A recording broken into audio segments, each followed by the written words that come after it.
I'm Rebecca. I'm Caitlin. I'm Nessa. This is the Family Showdown!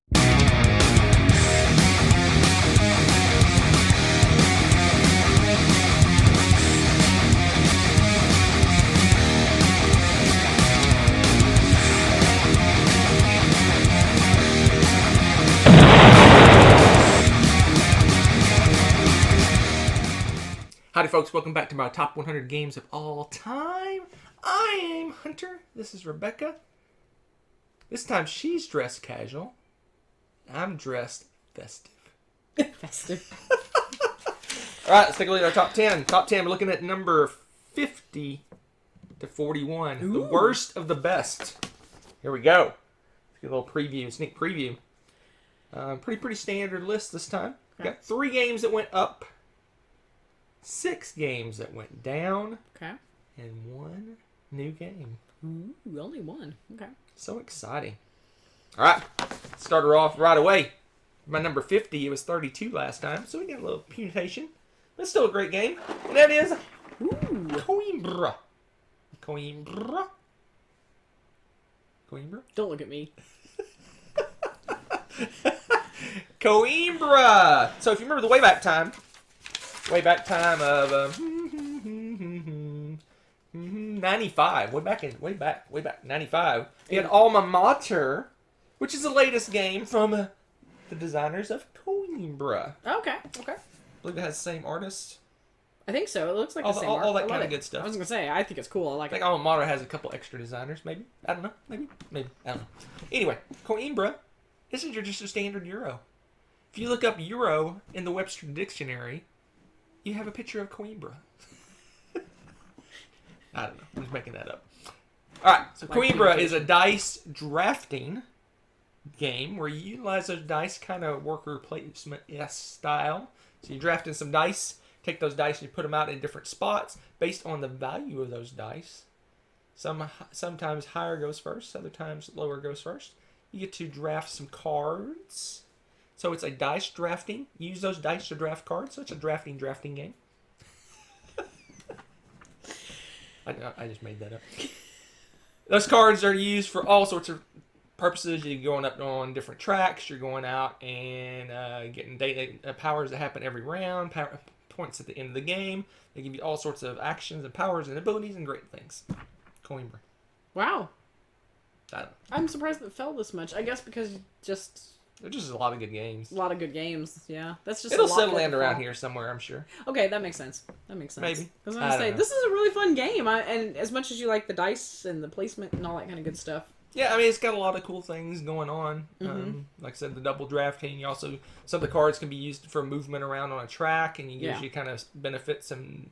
The track is fun. I like the track. Are you talking the tracks, or are you talking about the track Oh, around? I'm talking about the map. The map track. thing. The map track. Going around the map longest and you road get kind of thing. benefits. And you It's got not little really longest tracks road, you're though. going up that gives you like more income and more things like that. Yeah, those are cool. Actually, I like that too. And then you can opt into in-game achievements, maybe, kind of reward points for the end of the game, and Don't forget about those. all on effort to get the victory points. All the victory points. All the salad pointy goodness. All the victory points. Get all your veggies, people. And in addition, you got things going on your little player board down here. You got tracks you're going up on your player board as well. Do you like tracks? No, not tracks. You're basically keeping track of income and what's your other thing? Knights. I don't know. I'm sure it's got a name. You got income track and you got two. These are basically your 2 resources that you buy stuff with. Anyway, just You have tracks, and then you keep track. kind of a those straightforward Euro. Got some interesting artwork. I like the artwork. I do too. And it's one of those 90-minuters for us. Yeah, maybe a little less. Maybe a little less than 90 minutes. He's good. If you like just kind of Euro games with drafting, there you go. Boom. Coimbra. Coimbra. Say it. Coimbra? Yeah. See, she does it. I like this game. I don't know why it's dropped for you. Because there is 49 better games out there. 49. Okay, we'll see. But number 49, it was 35 last time, so it got punitated as well. But this is another one that's probably going to settle in towards the middle of my list. Okay. It's a family favorite. It's called Wingspan. Bird's flying upside down. It's a wacky, wacky wild bird. Wingspan. Wingspan. Okay. So this is all the rage last year. It won every award known to man. It won the Academy Award, the Oscar, and the Grammys. Wingspan. Another Euro game. This one's more of an engine builder. As well it should. So you're basically drafting birds. You're getting birds. You're putting them on different areas of your board. And it's got a cool mechanism. The engine building part is when you fire off an area, all the cards in that section fire off as well if they have powers that go off on that round. So it's kind of a game where at first you're kind of just barely creeping along, getting an egg here, putting a bird down, maybe getting some food, and all of a sudden, boom, boom, boom, you're at four cards firing off, doing all sorts of craziness. It's got great artwork. It's got every single card in the game has hundreds. We have hundreds of cards now. Every card's completely unique and different. And gorgeous. Just amazing. Great family weight game. Plays pretty quickly, maybe an hour, I'm guessing. It says 40 to 70 minutes. That's about an hour. We've got the expansion. We got the European expansion. Mm-hmm. And Oceania. And we pre-ordered. Don't tell Rebecca. We pre-ordered the Oceania expansion. Anyway, lovely game. Great production. Nessa loves this game. The whole family plays this game together. It's a great family game. It's a beautiful game. It's a non-gamery game that you could possibly get gamers into the There's a lot of card reading though. Yeah, but I've heard that this one, if you're like non-gamer bird lovers, have gotten crazy over it. Yeah. That's cool. That's cool. That's awesome. It's just like I said, it's a great game. It's starting to be a lot of cards though. I have no problem with that. No, there's a lot of cards, but no problem. It's a great little production. I don't know if you can see the back of the box, or I guess I could just open it up. That'd be just as easy, right? So that's one of the things that really got going for it. It's got some curb appeal. It does. It's got some curb appeal. The eggs are stinking. Beautiful eggs. It look like something like Easter mints that you would eat. Yeah, please don't. It has a little wooden birdhouse. I'm not gonna pull it out, but it's a. Well, ours is cardboard. It's a dice tower. Yep. Has beautiful resources that come in these packages. Those come with the game. And most people have upgraded their bits now, but we haven't done that yet. We need to. And they got these little cool, handy dandy. Again, more card holder thing. You actually utilize this during play. You have your cards. You're probably gonna go everyone up in this thing. No, not too bad. Because that's how cool this. So you shuffle up your decks and then use this as your draw piles. And there you go. I mean, just beautiful. It's a really great game. Like I said, the production is amazing. Plays well at every player count, including solo mode, which I've never played solo, so I can't. Still shocked to say that, but I'm saying that. But it is lived up to the hype. Maybe not the hype of winning every award known to man, but it's lived up to the hype. A great Yuri engine building birdie goodness. That is Wingspan. Birdie goodness. It dropped a little bit. It was 35 last time. Yeah, same general area. All right, let's move on to. And this is like the. Got a lot of midweight Euros right in a row. Here comes another. A lot of good games. Here comes another one I consider midweight. All right, so number 48. It was 64 last time. It went up 16 places because we got this one to a table again. And I remember how much I love this game. This is like This is like smooth. It's like when you make a cake and you put the icing on the cake and it's just perfect. It's flawless. It's like smooth. And that is Pillars of the Earth. Wow, that went up that. Wow. Yeah, it went up from 64 to 48. I just can't. This game, I can't knock it. It's just a really solid Euro game. It's got so much going on. It's every time we play it, we have a great time. It plays so smooth. It's easy to learn because the board is intuitive. Basically, you have worker placement spots. It's a worker placement game, and they fire off in order around the board, and it pretty much tells you on the board what you're going to do. Yeah, it takes like 30 seconds for us to remember how to play the game. And it's interesting. It's got a lot of interesting mechanisms as well. It's got a you have kind of two kinds of workers. You have your workers that you're going to use to draft resources. So there's going to be some resource cards that are out randomly selected among more cards. I think you put out like 8 out of 12 or something. I don't know what the ratio is, but some of the cards aren't always going to come out. You put your little workers and you're actually drafting the resources you're going to have during the turn, and the resources are going to fire off on the board when you get to the resource section on the board. You're also going to have a potential to purchase some cards at the start of the game as well. those are your different types of. I guess they use the craftsmen that utilize the resources. So if you're getting like sand and wood and stone and things like that, so you have craftsmen like stonemasons and potterers and things like that takes those resources, they mix them up and turn them into victory points. It's amazing little game. It's got interesting worker placement mechanism because the workers that you have to draft resources aren't going to be the same workers that you use to draft the actions. So you put all your workers in a bag and they're randomly drawn out, and you can pay money to go earlier in the round potentially. So those workers are going to go on the board. And so much things going on, but really when you play this game once, you pretty much got it because, like I said, the board, you pull out the board. The board just kind of drives the game. I like worker placement games. You'll see this scattered throughout my list. Worker placement games, the workers fire off in a particular order. And this one's the whole board. It's not a very big board. I always think it's going to be a big board, but it's a pretty small board. Mm-hmm. And so they fire off. They're all numbered, the spots. You just go around the board and you do whatever action it says. And you can utilize things that you earn earlier in the round to pay for things you get later on in the round. Which I love the game. And here's where your little bidding track for your workers. When you have a money track, you spend money to do stuff. Yep. It's just a really solid worker placement game. It got reprinted recently. I think you can still get copies of the new version. Mm-hmm. But we actually bought the old version when it was out of print. I actually got a pretty good deal on it because it wasn't super out of print yet when we got it. But I like it. Super fun game. Solid worker placement. It's just like, it's obviously not an original worker placement game, but it's one that you think of. That's one of the foundation of current modern day worker placement games. Well, and even though it says it's like a 90-minute game, it feels like it moves along at a good clip to where when we get done with it, we want to just turn around and play it again. You know, it's like. Well, it seems like there's a good cadence. Like I said, you're paying workers to get your resources, and you get your drafted cards, and then you do drafting the workers, paying to whether you go what order you're gonna go in workers, and you put your workers out on the board. Just got a nice cadence to it. Yep. Solid worker placement game. Tis lovely. Lovely. That's my number 48. It was 64 last time. Good pick. Good choice. And another game that gives me a similar feel, although the game is very different. It gives me a similar feel, kind of same weight, kind of same how hard it is to learn, that sort of thing.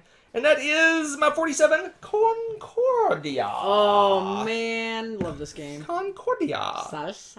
So this one's gone up as well. It went up from 57 to 47. So it went up as well. Another one. Nice. I'm just finding I like these kind of, for in our opinion or in our gameplay, easy to relearn. The game, it seems like we can relearn these games very quickly, even if we haven't played them in a while. It plays smoothly. It's got a nice flow to it. It's got a nice build up, just like Pillars of the Earth does. It just kind of gives me the same feel. That's in the same general vicinity. Concordia. Yeah, that too. Concordia. This is the salsa expansion. We trashed the crappy looking cover for a slightly less crappy looking cover. This one's just funny.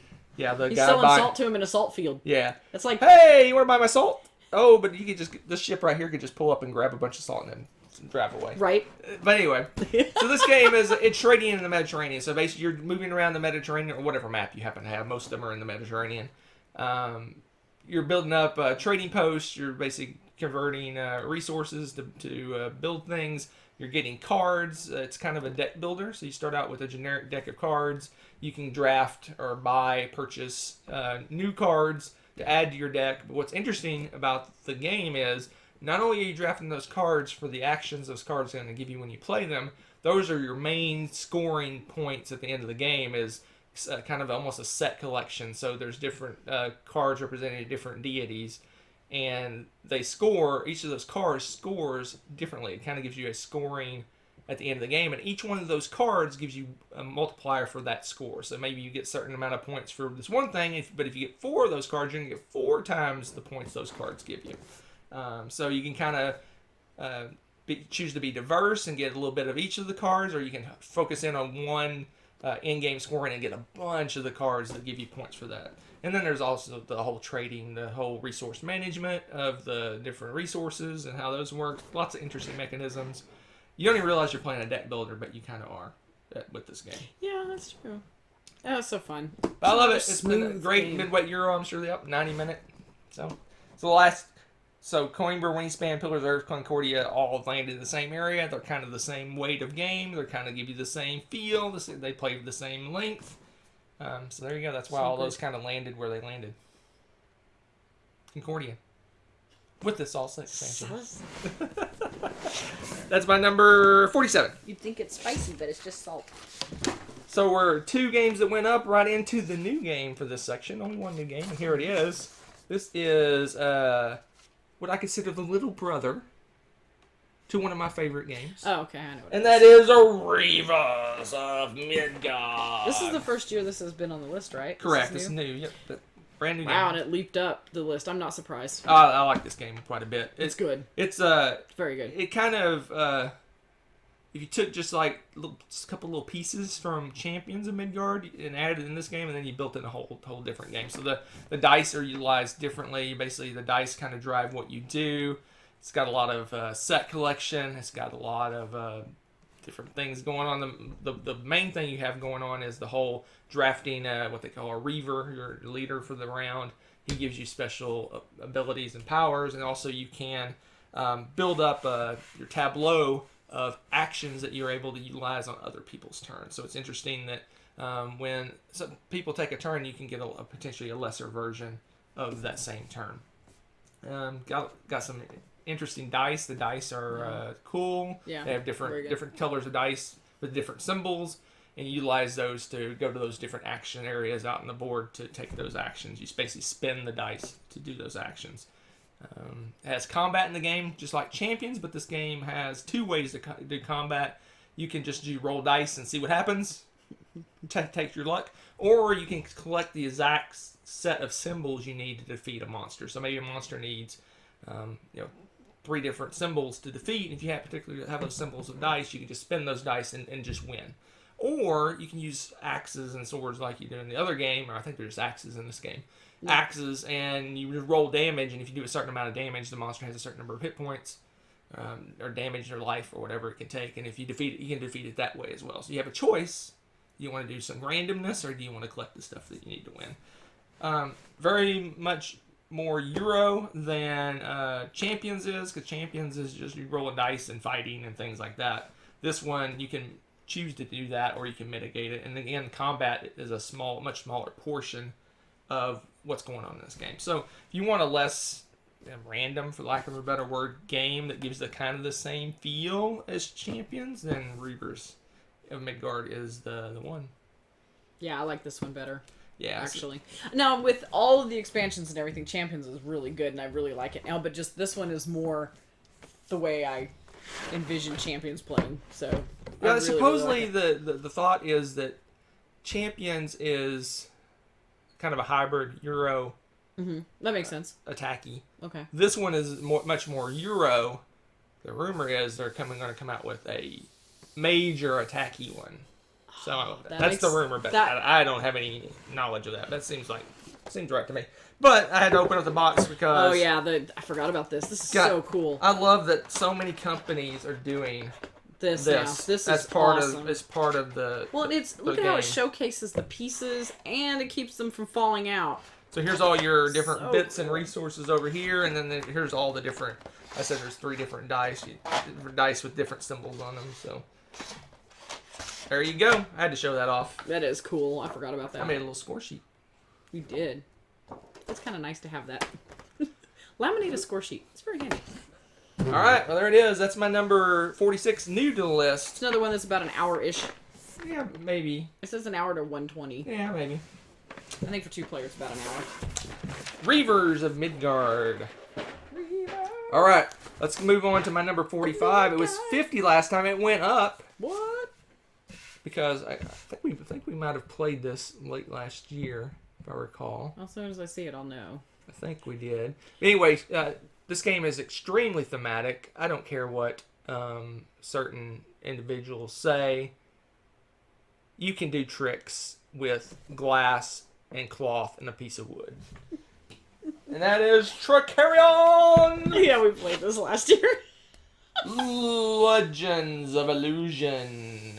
Dun, dun, dun, dun, dun, dun, dun, No, dun, it's dun, not. dun, I don't know why. The theme bugs me, but it's a good game. It's a solid game. This is an awesome heavy Euro game. I enjoy it quite a bit. It's very thematic, in my opinion. Basically, you're basically getting tricks. You're taking and collecting all the resources you need to perform that trick. Then you go out and you go to the theater and you reserve a spot at the theater to perform your trick. And basically, there's different. The performances happen in a certain order, and there's benefits to going early in the show or going later in the show. Really heavy Euro game. Lots going on. You're drafting different workers, different types of workers. There's a cool way those workers exhaust, and you have to bring them back and things like that. Yeah. But it is a bear to teach this one, and it's a because there's a lot of heavy Euro combos. game. Yeah. It is up on our top shelf at the far left. That's the heavy stuff. We got the heavy Euros up at the top, and it's on the heaviest end. This one's a lot to learn. That's why it doesn't hit the table very often, because it is a pretty heavy game. Mm-hmm. And spoiler alert, there's a game by the same designers. Really? That is in. I will not say higher up on the list. You know who? What other games these people have designed? Mind Clash. Oh, I feel like I should know. Richard Amon and Victor Peter. Or Victor, I bet. It's Victor. Victor? Oh, Or is it man. I don't know. Anyway. Oh, man. Tricarion, if you're looking for a heavy Euro game that's thematic, this one feels like Lacerda games, except slightly more, maybe complex. I think they're even more complex than Lacerda, because Lacerda, once you learn it, the actual doing of the actions are pretty intuitive. This one feels similar, but maybe a little bit heavier. But I don't know. Really? This is heavier than that? I think it is. Really? There's a lot. There's a lot to learn. Just kind of show you the back of the board. I guess I didn't. I mean, there's the theater whole That's performance true. thing. There's a the whole lot. going out here to drafting things, and then your player board, you have all these cards you have to keep That's track true. of, and they I go off enjoy in a that. certain order, and there's a lot going on in this game. It is. I'd rather teach a Lacerda game than teach Tricarion, in my humble opinion. Not so. I don't know. Humble opinion. That's interesting. That's my number 45. It went up 5 places. I enjoyed our last play, contrary to what Rebecca believes and says about It this was game. good. I just think it's silly that I'm up on stage and I've got a pane of glass and a stick. You ready to do a trick, guys? You can't have 300 different resources. You should. You need a As certain... heavy as this game is, why not? Just say it. That you can't. I'm just saying. You just kind of squint and then use your imagination. Just saying. All right.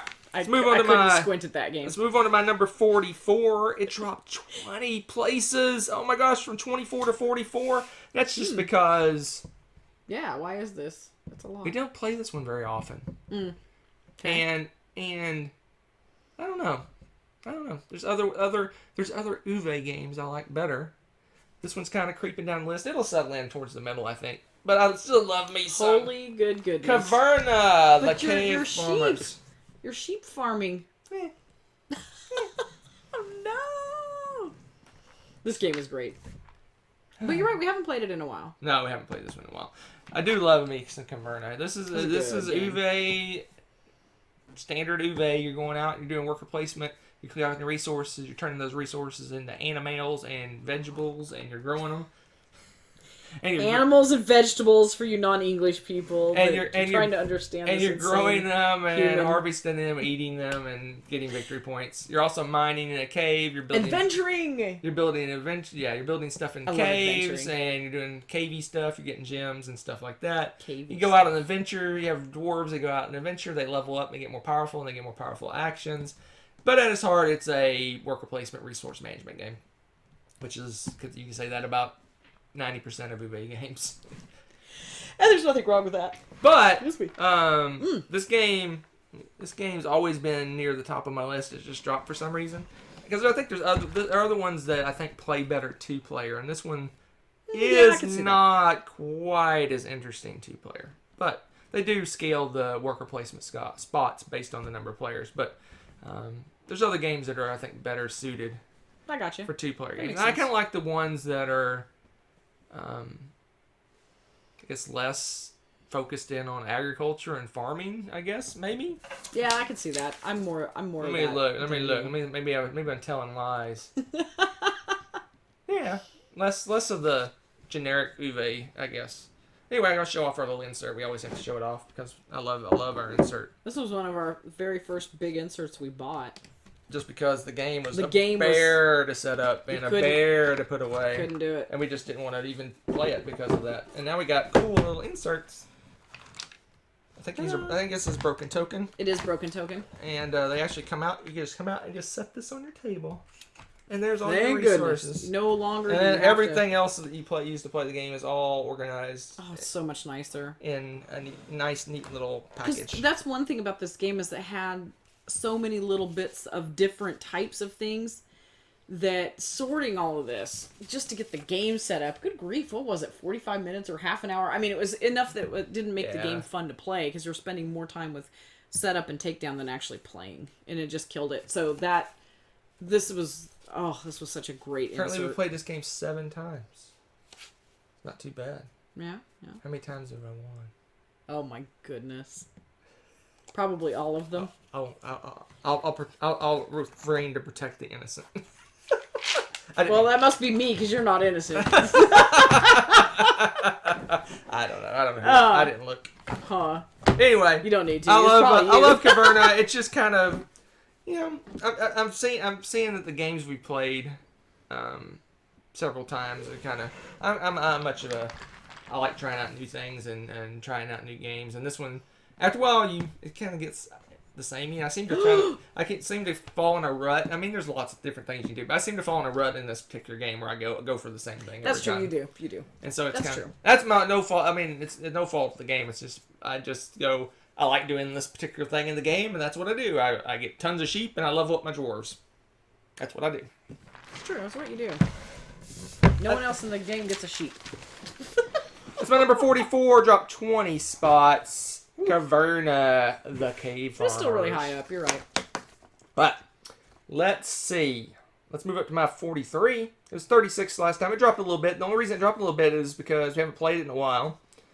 And I am itching to play it again, but not like I got to play this game. So it dropped a little bit because we haven't played it. Okay. And that is the Colonist. I want to play this again. The Colonist. This game is great.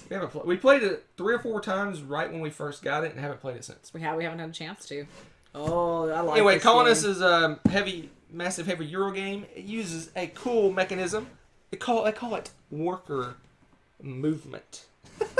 So basically, it's a tile. I guess part of the game is tile placement. Basically, you're building out your board. So not only are you building out your little player board, your own player world with stuff, there's a communal board, the main game board. Instead of having a board you just put out and it has all your worker placement spots and things to do, you're actually, the players are, as turns go by, they're building out a kind of a map of all the different worker placement spots, and you have a little dude that moves around the board, and there's rules on how he moves to be able to do actions. So if you want to do an action on the other side of the board, there's ways potentially to do that, or you just have to work your way across the board over to it and take actions along your way. So you got to kind of map out, okay, how am I going to move over to that side of the board to do that action?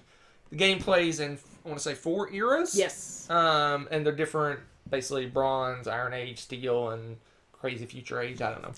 There's 4 different ages, and the game has a nice build-up. So at the first of the part of the game, maybe stone is your main resource that you're utilizing to do different things.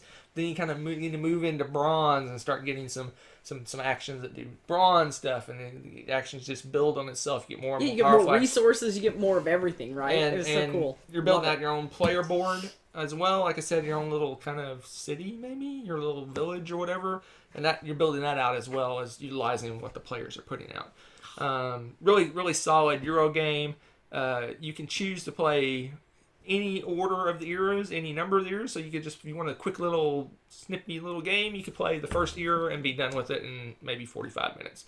Or you can play 2 eras and now you're talking 90 minutes. Or you can do 3 eras and now you're talking 2 or 3 hours. And then you play all 4 eras and now you're talking 6 hours. So it's your choice. It says 30 to 240 minutes. I think it's more like 45 minutes to 6 hours probably, depending on the number of players, obviously. I do want to play an epic game of this. The most we've played is 2 eras. We played. That's true. We played 1 by itself. And then we did 2 and 3 together, right? No, we did 2 by itself, and then we did 1 and 2. We haven't ever done 3. Oh, I thought we had. We haven't even ever done 3 or 4. Oh my gosh. So we did 1, What? and then 2, and then 1 and 2. I think that's all we've done. Oh my gosh. I think. This must hit the table. I think. It's a cool little game. I like it. Again, it's got worker movement. It's really worker placement, but you're kind of limited in the places you can put your workers. It's all the same. So. Yeah, I said it. I haven't looked in here in a while. Let's see what's in here. Lots of bits. Yeah, it's insane. Bits. I don't know why I did that. I don't know either, but there's a lot of different resources and stuff. It's Here's crazy. all the little tiles that you're putting all over the place. Resource. The big bag full of tiles. Resource. Anyway. Resource. And these are the little things you're putting on your board, your little buildings and things you're putting in your little village. Yeah. Anyway, it's an awesome game. I really enjoy it. It is good. I want to play it again, but Yes. I haven't had a chance. I'm thinking we need to do an all-day 4-era craziness one day. Yes. So that's my number 43. Dropped just a little bit from 36. Good choice. The Colonists. It'll probably go back up again when we get a chance to play it. All right, this game got crazy punitive because it makes me sad. It makes you sad? It makes me so sad Why does this game make you... because story time. There we were at the Dice Tower Retreat, and they had a board game exchange little contest thing. So you brought a board game, and you kind of donated it to the table, and then you would get a different game from that same table. But they kind of ranked who turned in the coolest thing had first dibs at getting something at the table. So ours was, by Jason Levine's standards, was the 5th best turn in. It was a Heroescape, the base game, and like an expansion or 2 expansions. I can't remember. Anyway, so we got the 5th best thing, but the coolest thing at the table was a complete, full, all-in Rising Sun Kickstarter. I'm trying to see where the sad part's coming in. Rising Sun Kickstarter that somehow got all the way down to us and no one took it. They already had it. That's why. Well, we didn't have it. So I took it. And it made me so happy because I got Rising Sun with everything. Yeah. But sadly, I've only got to play this game once. That's true. And it makes me sad because we played the base game, Bare Bones base game. Had an amazing time. It was a blasty blast. Haven't had a chance to play it since. Haven't had a chance. Yeah. Sad. So it dropped from all the way from 13 all the way down here at 42. Yeah, whatever. It's going to go back up. It's going to go back up, probably. Rising Sun and more Rising Sun and more Rising Sun. Okay, this map, though, you got to show this map off. It's so cool looking. Look at this thing. Look at that. Isn't that beautiful? Yeah, it's worth getting the map. Totally worth getting the map. Anyway, the game makes me sad. I want to play it with everything now because I don't think this is a good 2-player. No, it even says you can't play it. 3 to It's not 5. even. Yeah, It's not so even, we can't even. I was like, not even 2-player. There's not even I don't even see a variant for 2 players because it's a bidding game. Yeah, I don't know how that and it would has work. alliances in it and Yeah, stuff I like don't know that. how that would work. Anyway, Rising Sun is kind of the spiritual successor to Blood Rage. I do love this game more than Blood Rage because it's got a lot of cool things. It's got negotiation. It's got alliances. It's got secret bidding. It's got everyone just playing a clan that has crazy super. They play the game completely different. You got the butterfly people that can, or the butterfly people maybe. They fly all over the board. I think they were birds. I think they're butterfly. They butterflies. Well, here's all the different people right here. There's a Fox Clan, a Sun Clan. Hold up, Fox Clan, Moon Clan, Fox Clan, Lotus Clan, Dragonfly. Oh, Dragonfly. That's close. Koi, Turtle, and Bonsai. So anyway, this game has a crazy, amazing miniatures. It's mostly a dudes on the map fighting game, but there's a lot more going on than that. It's just an amazing game. If you like Blood Rage, this one's Blood Rage Plus, and we have everything in the world for this game. And like I said, it makes the minis. Makes me They're not sad. so small. Makes me sad that we haven't. Ridiculousness. We've only touched the surface of this game. We've only played the base game, and we've only played it once. It makes me so sad that it's not being used more. Yeah, we'll fix that someday. But yeah, it is one of those again that has all of the storage things for the minis so that they're all protected and everything in here. But the boxes are chock full because of it. So which is good. I mean, because nobody's going anywhere when you move the boxes around. So Anyway, there's that. I love Rising Sun. I just wish I could play it more. And if I did get to play it a few more times and got to play some of the it's gonna go higher. Some of the extra stuff, it'll go right back on my list. Because it really is. I'm not usually a huge Amerithrash gamer, but this game is very cool. Because there's more going on. There is. There's a lot more going on than you'd expect. All right, pretty cool. Here's my last one for this time around, number 41. Okay. It went down, only one spot, so it held its own. It's one of Rebecca's favorite games. If you check her previous top 100, it is Gaia Project. Oh, I thought for a second. Never mind. I tricked her. But this is your number 2, right? Last time? Yeah.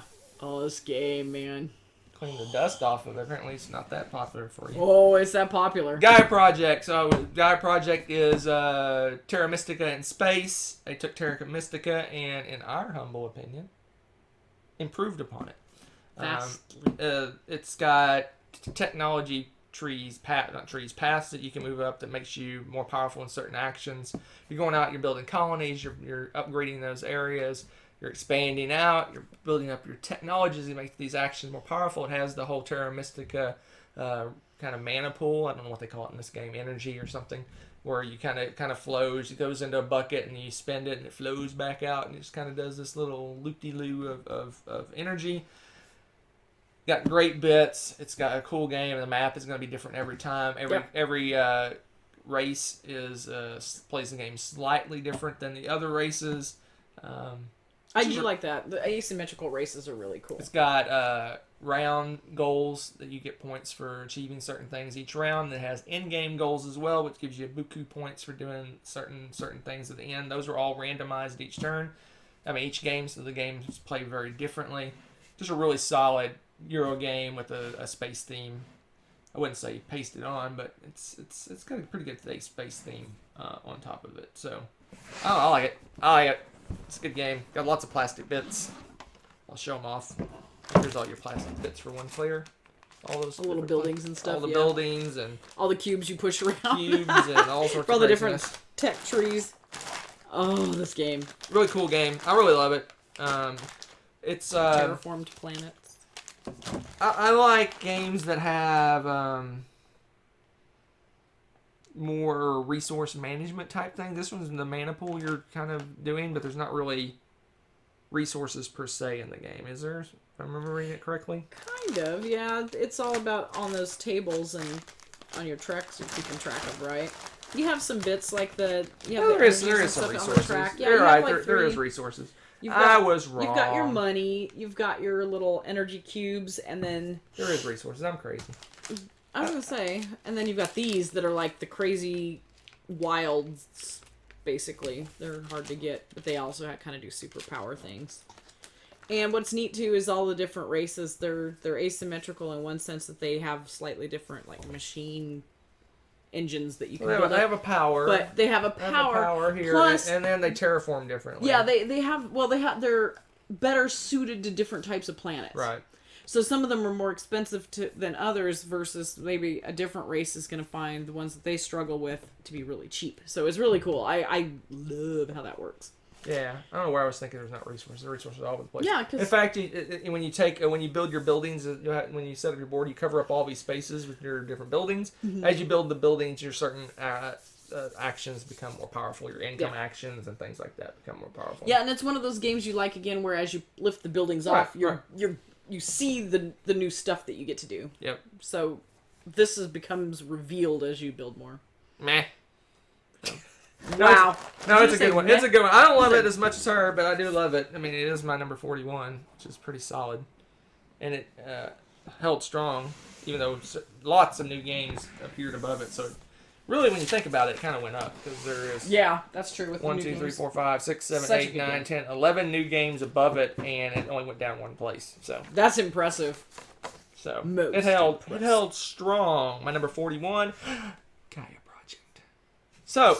let's preview the next list. As always, it's the middle of the second worst of the best. I don't know. Let's see what we got going on here. There's lots of things going on in this list. Okay. Woo! We got 2 games that went up, including the biggest gainer on my list. Ooh. Went up 40 spots. Interesting. Then we got 4 games that went down. 4 new games next time. Holy Toledo. Including 1 game I do not own. Well, this is just a mixed bag of craziness. It is happening next time. Man, looking at this list. Whoo! I got a lot of talking to do next time. I may have to rest up because this one. There's lots of things going on. Woo! All right. Exciting. So that's it for this time.